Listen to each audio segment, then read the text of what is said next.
दोस्तों, आप तो जानते हो कि तालिबान ने अफगानिस्तान पर कब्जा कर लिया।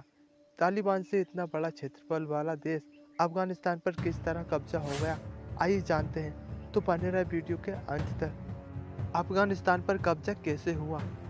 काबुल में 16 अगस्त एपी 2 दशक तक चले इस युद्ध के बाद अमेरिका की सैनिकों की पूरी तरह से वापसी के 2 सप्ताह पहले तालिबान ने पूरे अफगानिस्तान पर कब्जा कर लिया। तालिबानियों ने पूरे देश में कोहराम मचा दिया और कुछ ही दिनों में सभी बड़े शहरों पर कब्जा कर लिया, क्योंकि अमेरिका और उसके सहयोगी द्वारा अफगान को जो प्रशिक्षण दिया गया था, उन सुरक्षा बलों ने भी घुटने टेक दिए।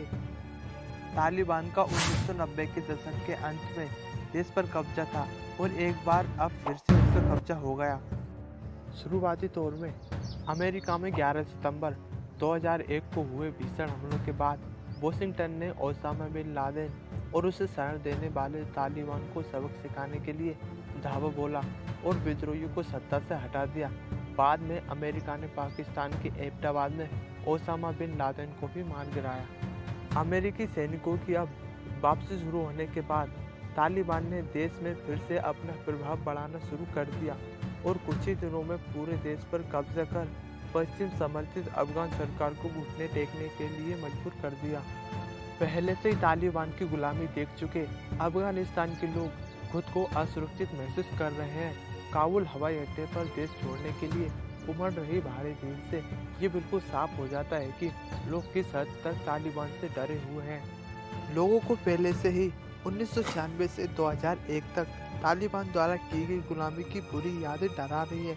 सबसे ज्यादा चिंतित महिला है, जिन्हें तालिबान ने पहले घरों में कैद रहने को मजबूर कर दिया था। अमेरिका के पूर्व राष्ट्रपति डोनाल्ड ट्रंप ने पिछले साल अपने कार्यकाल में अफगानिस्तान से अमेरिकी सैनिकों को वापस बुलाने की योजना की घोषणा की थी। वहीं अमेरिका के मौजूदा राष्ट्रपति जो बाइडेन ने इस योजना को वास्तव में ही अंजाम दे दिया और 31 अगस्त तक अंतिम सैनिक की वापसी की समय सीमा भी तय कर दी। अमेरिका और नाटो सहयोगियों ने अफगान सुरक्षा बलों को प्रशिक्षित करने के लिए अरबों डॉलर खर्च कर दिए, लेकिन पश्चिम समर्थित अफगान सरकार भ्रष्टाचार में डूबी थी।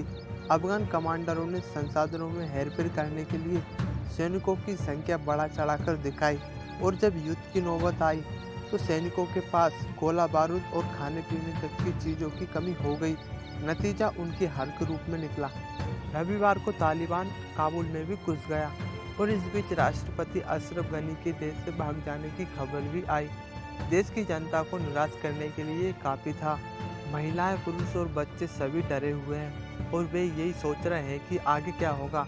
रोते बिलखते लोगों को देखकर समझ आ जाता है कि अफगानिस्तान किस अंधकार की ओर जाता दिख रहा है।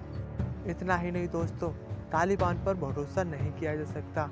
वो हमेशा गिरगिट की तरह रंग बदलता रहता है। ये साबित इसी बात से हो जाता है कि वह किस तरह अफगानिस्तान पर अत्याचार कर रहा है। तालिबान के अत्याचार दिन ब दिन बढ़ते ही जा रहे हैं। तो दोस्तों, अब वक्त हो चला है इस वीडियो को ख़त्म करने का।